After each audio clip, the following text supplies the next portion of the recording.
கையில் எடுத்துக்கொண்டு அரசியல் வானிலை நடமாடிக் கொண்டிருக்கக்கூடிய ஒரு இயக்கமாக பாரதிய ஜனதா கட்சி திகழ்ந்து கொண்டிருக்கிறது.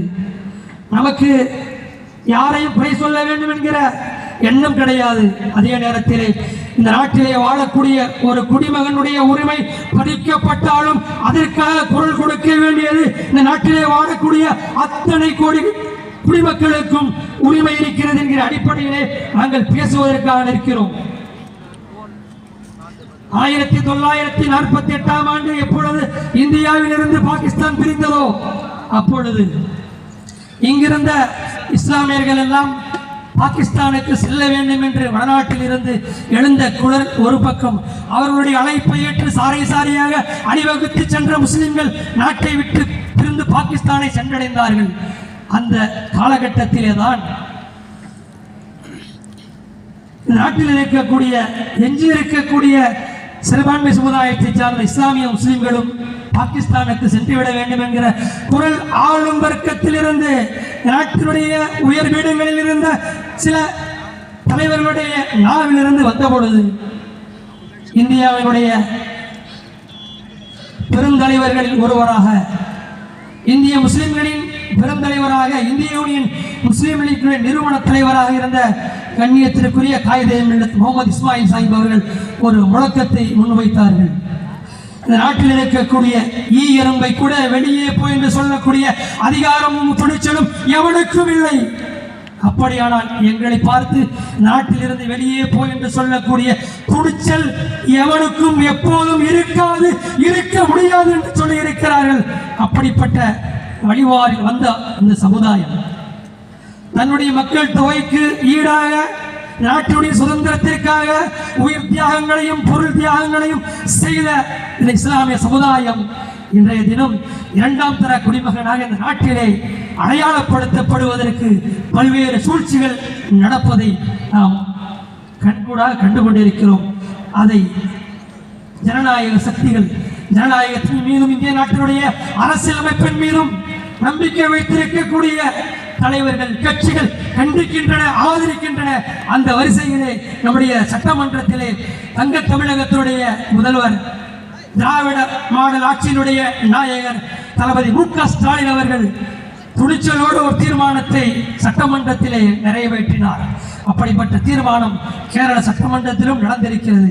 அருமையானவர்களே, ஏதோ ஒன்று நமக்கு வக்ஃப் சட்டத்தின் மீது கண் விழுந்திருக்கிறது என்று நாம் என்று சொன்னால் நாட்டில் இருக்கக்கூடிய ஒவ்வொரு பிரஜையும் பார்த்தும் பாராமல் இருந்தால் அதனுடைய பின் விளைவு நமக்கும் நம்முடைய சமூகத்திற்கும் நமது நாட்டிற்கும் இருக்கிறது என்பதை நீங்கள் எண்ணி பார்க்க வேண்டும். இந்த நாடு தேர்தல் நடைமுறையை கொண்ட அரசியலமைப்பு சட்டத்தை முன்னிறுத்தி நீதிமன்றங்களுடைய நீதிகளை எல்லாம் உள்வாங்கி நாட்டிலே ஏற்படக்கூடிய பிணக்குகளுக்கு, சண்டைகளுக்கு, குழப்பங்களுக்கு தீர்வளிக்கக்கூடிய இறுதி கட்டமைப்பாக இருக்கக்கூடிய வழக்காடு மன்றங்கள், அதிலும் குறிப்பாக உச்ச நீதிமன்றம், சுப்ரீம் கோர்ட்டுடைய தீர்ப்பு தான் தலைவிதியை மாற்றுகின்றது. எப்படி பாபர் மசூதியுடைய தீர்ப்பிலே ஒரு யாருமே எண்ணி பாராத ஒரு வியக்கத்தக்க அதிசயமான, இன்று வரை யாராலும் புரிந்து கொள்ள முடியாத குழப்பமான தீர்ப்பை வழங்கினார்களோ அப்படியான தீர்ப்பை அல்ல, நாட்டில் வாழக்கூடிய சிறுபான்மை சமுதாயத்தை சார்ந்த 30 கோடிக்கும் மேற்பட்ட இஸ்லாமிய பெருமக்கள் மட்டுமல்ல, நாட்டினுடைய ஜனநாயகத்தின் மீது நம்பிக்கை வைத்திருக்கக்கூடிய கோடான கோடி மக்களும் நம்பிக்கை வைத்து எதிர்பார்த்திருப்பது உச்ச நீதிமன்றத்தினுடைய தீர்ப்பிற்காகத்தான். இந்த சமுதாயம் தன்னுடைய இறுதி நம்பிக்கையாக சுப்ரீம் கோர்ட் தரப்போகிற தீர்ப்பை எதிர்பார்த்து கொண்டிருக்கிறது. ஆட்சியாளர்கள் வருவார்கள், செல்வார்கள். நீதிமன்றம் என்பது நாடு துவங்கி நாடுடைய இயக்கம் இந்த உலகத்திலே இருக்கும் வரை இயங்கக்கூடிய, சட்டத்தின் பால் நின்று சாட்சி சொல்லக்கூடிய, சட்டத்தை நிர்ணயிக்கக்கூடிய, உரிமையை நிலைநாட்டக்கூடிய ஒரு மன்றமாக இருக்கக்கூடிய சுப்ரீம் கோர்ட்டுடைய தீர்ப்பை நாங்கள் நம்பியிருக்கிறோம் என்று சொன்னால், நாட்டுடைய அரசியலமைப்பு சட்டத்தை ஏற்று நடப்பதனால்தான் நாங்கள் ஆண்டவனுடைய நீதிமன்றத்தை நம்பி நிற்பவர்கள். இருந்தாலும் கூட இந்த மண்ணின் பிறந்ததனால், இந்த மண்ணின் மைந்தர்கள் என்பதனால், நாட்டுடைய பிரஜைகள் என்பதனால் சுப்ரீம் கோர்ட்டுடைய தீர்ப்புக்காக நாங்கள் காத்திருக்கிறோம். எங்களுடைய இறுதி நம்பிக்கை அவநம்பிக்கையை ஆகிவிடக் கூடாது. எங்களுடைய இறுதி நம்பிக்கை நம்பிக்கை கேலிக்கூத்தால் நம்பிக்கையாக ஆகிவிடக்கூடாது. நீதவான்களே, சுப்ரீம் கோர்ட்டுடைய ஜட்ஜுகளே, உங்களுடைய தீர்ப்பு, நீங்கள் எழுத போகிற பேனாவின் தீர்ப்பு இந்த நாட்டிற்கு இந்த உலகம் இருக்கும் வரை நாடு இயங்க வேண்டும் என்று சொன்னால் சட்டத்தின்பால், நியாயத்தின்பால், உண்மையின்பால், உரிமையோடு எல்லோரும் அவரவர் உரிமையை பெற்று வாழ வேண்டும் என்று சொன்னால் நீங்கள் எழுத போகிற உங்களுடைய பேனாமையின் தீர்ப்பில் இருக்கிறது. ஏதோ ஏகடியத்திற்காக, யாரையோ திருப்திப்படுத்துவதற்காக, ஏதோ சில குறுகிய காலத்திற்காக திருப்பி சொல்லிவிடாதீர்கள். நாங்கள் இறுதியாக நம்பியிருப்பது அதை மட்டும்தான். அதில் எங்களுக்கு அவநம்பிக்கை ஏற்பட்டுவிட்டால் நாங்கள் யாரிடமும் கையேந்த முடியாது. எங்களை படைத்த, உங்களையும் படைத்த இறைவனிடத்தில் தான் நாங்கள் கையேந்த முடியும். அருமையானவர்களே, இந்த கூட்டம் என்பது நாம் எதிர்த்து கண்டனம் தெரிவிக்கக்கூடிய கூட்டம். இவ்வளவு பெரிய இந்த நிகழ்வை தமிழ்நாடு மாநில ஜமாஅத் உலமா சபை நிறைவேற்றியிருக்கிறது என்று சொன்னால் இந்த கூட்டத்திற்கு எல்லோரும் செல்ல வேண்டும், அனைத்து சமுதாயமும் பங்கேற்க வேண்டும் என்று இந்திய முஸ்லிம் லீக்கினுடைய மாநில செயற்குழுவிலே தலைவர் பேராசிரியர் அவர்கள் தீர்மானம் நிறைவேற்றி உங்களுக்கெல்லாம் வாழ்த்து சொல்லி இருக்கிறார்கள். முஸ்லிம் லீக்கினுடைய சார்பிலே தலைநகர் டெல்லியிலே மே மாதம் 25ஆம் தேதி முஸ்லிம் லீக்கினுடைய தேசிய தலைமையும் திறந்து வைத்த பின்னர் அன்றைய மாலை டெல்லி மாநகரத்திலே நேரு விளையாட்டரங்கத்திலே இப்படிப்பட்ட வக்ஃப் சட்டத்திற்கு எதிராக ஒரு மாபெரும் பொதுக்கூட்டத்தை ஏற்பாடு செய்திருக்கிறது. அதே போல் எதிர்வரக்கூடிய 16ஆம் தேதி, இந்த ஏப்ரல் 16ஆம் தேதி கேரள மாநிலம் கோழிக்கோட்டிலே மாபெரும் மகாராலியை முஸ்லீம் லீக் ஏற்பாடு செய்திருக்கிறது. அந்த வழிவாரிலே வரக்கூடிய 18ஆம் தேதி இந்திய யூனியன் முஸ்லீம் லீக்கினுடைய அனைத்து மாவட்டங்களிலும், மாவட்ட தலைநகரங்களிலும் வக்ஃப் எதிர்ப்பு திருத்த சட்டத்தினுடைய கண்டன ஆர்ப்பாட்டங்கள் நடைபெற இருக்கின்றது.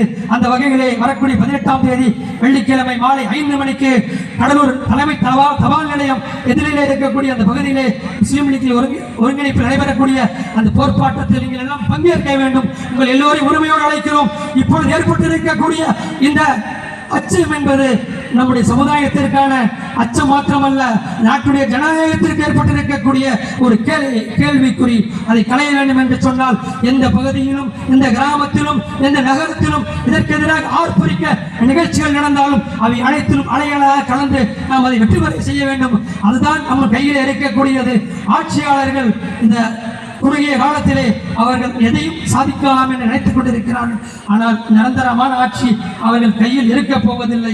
இருந்தாலும் கூட நம்முடைய கடமை, நம்முடைய உரிமை, ஜனநாயகம் வழங்கி இருக்கக்கூடிய அந்த உரிமையிலே நாம் இந்த கூட்டத்திலே கண்டன கோஷங்களை எழுப்பியிருக்கின்றோம். அந்த வகையிலே இந்த நிகழ்ச்சியிலே பங்கேற்று சிறப்பிக்க இருந்த தமிழ்நாடு வேளாண்மை மற்றும் உழவர் நலத்துறை அமைச்சர் மாண்புமிகு வேங்கையின் மைந்தர் MRK பன்னீர்செல்வம் அவர்கள் சற்று முன் தொலைபேசியில் தொடர்பு கொண்டு நான் வருவதாக இருந்தேன். இந்த நிகழ்ச்சிக்கு சில தவிர்க்க முடியாத காரணங்களால் வர முடியவில்லை.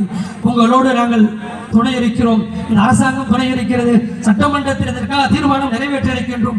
வந்திருக்கக்கூடிய உங்களுக்கும் இந்த நிகழ்ச்சி வெற்றி பெறுவதற்கும் என்னுடைய வாழ்த்தை தெரிவித்திருக்கிறார்கள். அந்த வாழ்த்தையும் மகிழ்ச்சியும் உங்களுக்கு பகிர்ந்து இந்த அளவில் இந்த எளியவனுக்கும் வாய்ப்பளித்த நகர ஜமாஅத் உலமா சபைக்கு எனது நெஞ்சம் நிறைந்த நன்றியை தெரிவித்து எனது வார்த்தைகளை நிறைவு செய்கிறேன். வாஹிர் தஅவானா ரப்பில் ஆலமீன். அஸ்ஸலாமு அலைக்கும் வரஹ்மத்துல்லாஹி வபரகாத்துஹு.